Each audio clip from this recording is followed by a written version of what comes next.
The moment he whispered in my ear, I knew I wasn't supposed to come back.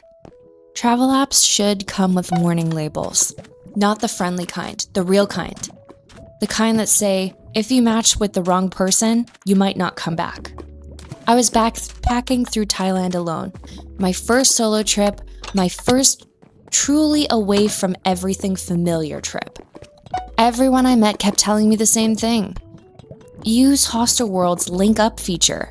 It's how solo travelers meet. It's safe. So I did.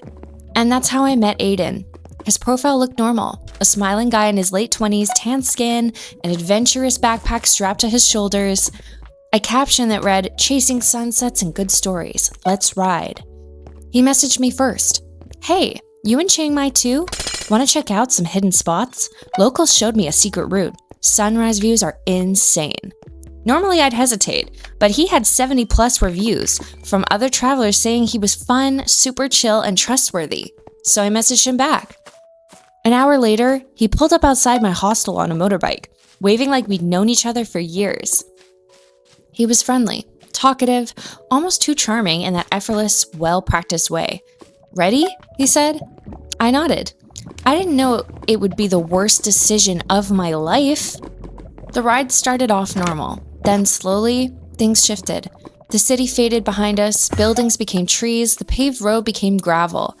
It wasn't until we reached a narrow dirt path carved between thick, dark forest that I felt a pull in my stomach, like instinct trying to grab my shoulders and shake me. "Is this the secret route?" I asked. He smiled, but not the same smile from before. "Oh yeah," he said. "Most travelers never see this part." The trees hung low, their branches created a canopy that blocked out the sun. We rode deeper, the engine growling against the silence. No signs, no lights, no people, just forest. And then, Aiden slowed down, way down. The bike crawled to a stop in the middle of the path. I tried to stay calm. "Everything okay?" He tilted his head slightly, listening to something I couldn't hear. Then he said, "Yeah, I just like stopping here. It's peaceful." Peaceful wasn't the word I'd use. The air felt wrong, heavy, like something had happened here, long before we arrived. He turned off the engine. Silence flooded in, thick as fog. "Let's walk a bit," he said quietly. My heart kicked hard. "I'm fine here." That's when he smiled again. But it wasn't friendly this time. It was pleased, like he'd been waiting for me to refuse. Something was buried. Many somethings. When he stepped off the bike, something caught my eye past his shoulder. A patch of earth that didn't match the rest. A mound. Then another, and another.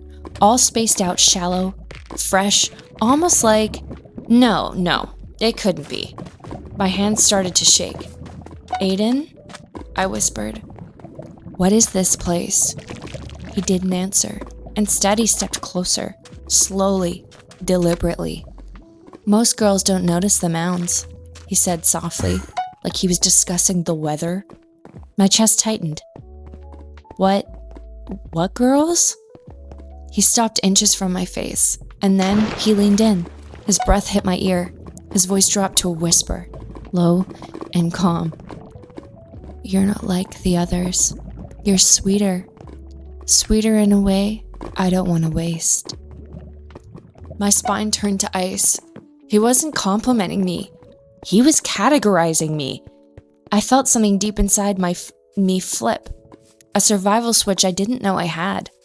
Very quietly I said, "I need to get back." He tilted his head. "We just got here." I'm not feeling well." His eyes steadied me. I could tell he liked watching me panic. It thrilled him. Then, almost too gently, he said, "Don't worry. If I wanted to hurt you, I wouldn't have stopped talking by now." Those were the words that nearly made my knees collapse. He let me go, but not out of kindness. Slowly, he walked back to the bike. He didn't tell me to get on. He didn't tell me not to. He just watched. My hands trembled as I climbed onto the seat behind him. He didn't start the engine. Instead, he said, "I don't usually let people go." My heartbeat thudded painfully. He continued, "But you're interesting. I like keeping interesting things around." He turned the key, the engine roared. Without looking back, he said, "If I ever see you again, don't pretend you don't remember me." Then he drove, not fast, not slow, just steady, like nothing had happened. When we reached the main road, the sun was setting. Civilization reappeared like a dream I had woken up from. He dropped me off in front of my hostel. Before I could step off the bike, he caught my wrist lightly. "You should delete the app," he whispered. "People lie on it." Then he released me and drove away. I stood there shaking for minutes. That night, I didn't sleep. Not because of fear, but because of the realization. He wanted me to leave. He wanted me to know. He wanted me to remember. Predators like him don't always want secrecy. Sometimes they want witnesses, because witnesses live in fear. Because fear spreads. Fear travels further than bodies. 2 days later, I overheard 2 girls whispering in the hostel common room. "Another traveler went missing," one said. "A girl from Germany. She met someone from a travel app." My stomach dropped. I asked for a description. They showed me the missing person poster. Next to it, someone had written the last message she sent. "Going to see a secret spot. This guy seems so nice." I walked out of the room before my knees gave out. I didn't tell anyone what happened. I couldn't. Who would believe me?